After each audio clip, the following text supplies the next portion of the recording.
As a franchise, Resident Evil at this point has become so robust, so malleable, that much like a viral infection, it can't help but spread to other forms of entertainment, be it merchandise, clothing labels, vinyl records, board games, and yes, even energy drinks. Today, however, knowing our audience, we're more keen to explore what kind of crossovers with other video game franchises this series could touch on.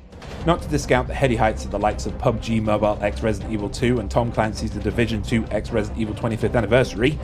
Mercy me, that's a mouthful. But we think we can come up with some compelling ideas in our own right. Therefore, I'm James from First Aid Spray, and this is 5 Resident Evil crossovers we'd love to see. Monster Hunter.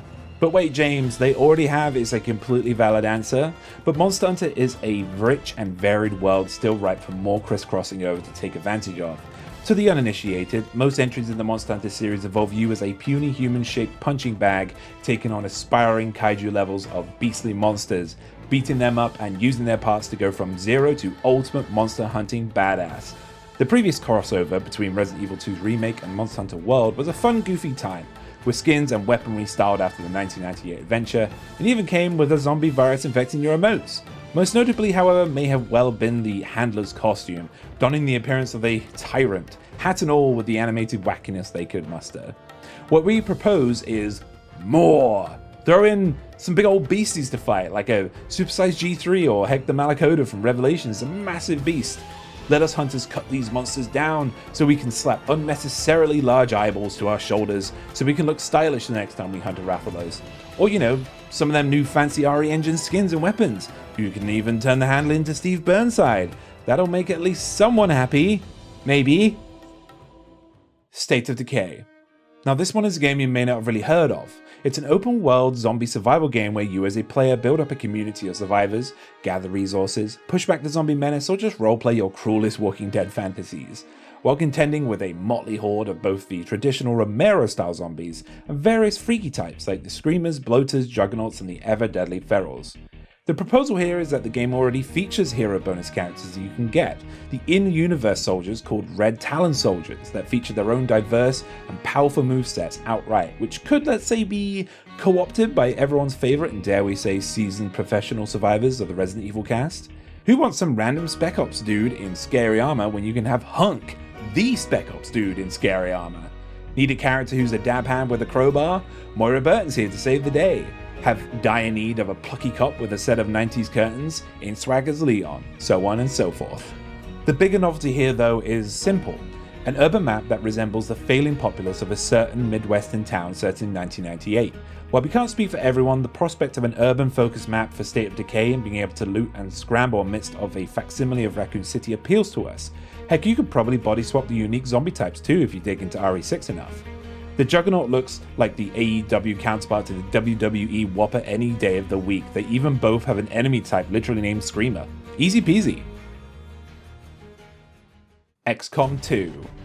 Discord users on our server likely saw this one coming thanks to our t-shirts and jeans streams Steve has brought to bear, in which humanity struggles to take back the world from an omnipresent alien occupation via turn-based tactics and excessively cruel RNG.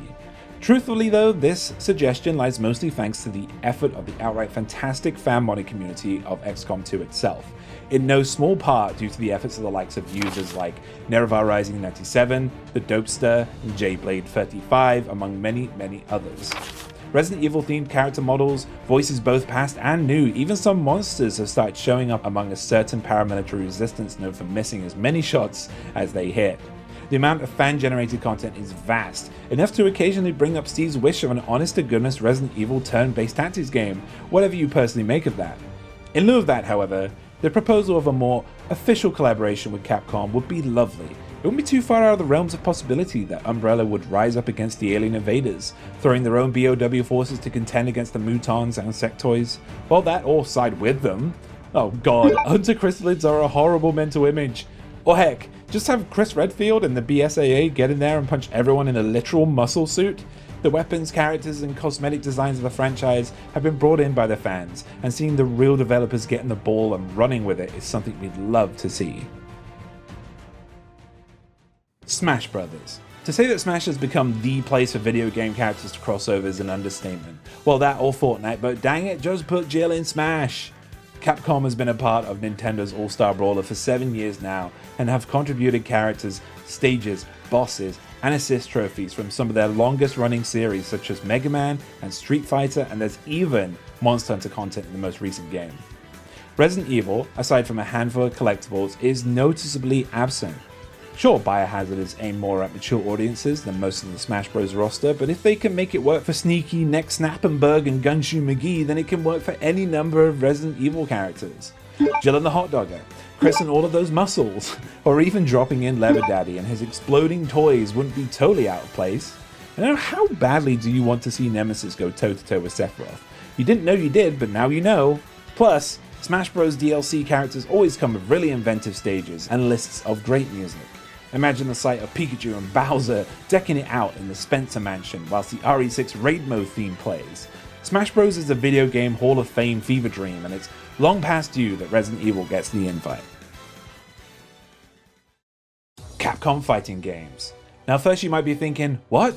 But Resident Evil is made by Capcom, and they had costumes just recently added to Street Fighter V. They've been in every Marvel vs. Capcom game since 2. But here's the kicker. There really should be a new Capcom fighting game featuring characters from across their many franchises gathered together to pummel one another. And while maybe not center stage, for to be fair, that should be Street Fighter's Ryu and Chun-Li, the core Resident Evil cast deserve a new chance to throw down. Who wouldn't love to see Joe Baker go toe-to-toe with Mike Hagar? Leon Kennedy versus Ken in battle for being the self-declared coolest dude? Or heck, a triple threat match between Claire Redfield, Trombone, and Alina. We're mostly on the suggestion for one thing though, Q getting a Mr. X costume. It's what Ao Yang would want. And there you have it, 5 crossovers we'd love to see. Got any burning suggestions, maddening mashups, or confused reactions? Please leave them in the comments below. And please, for the safety of our Discord server, Capcom make that Resi Tactics game. Steve will not shut up about it. Thanks for watching. I'm James from First Aid Spray, and I'll see you next time.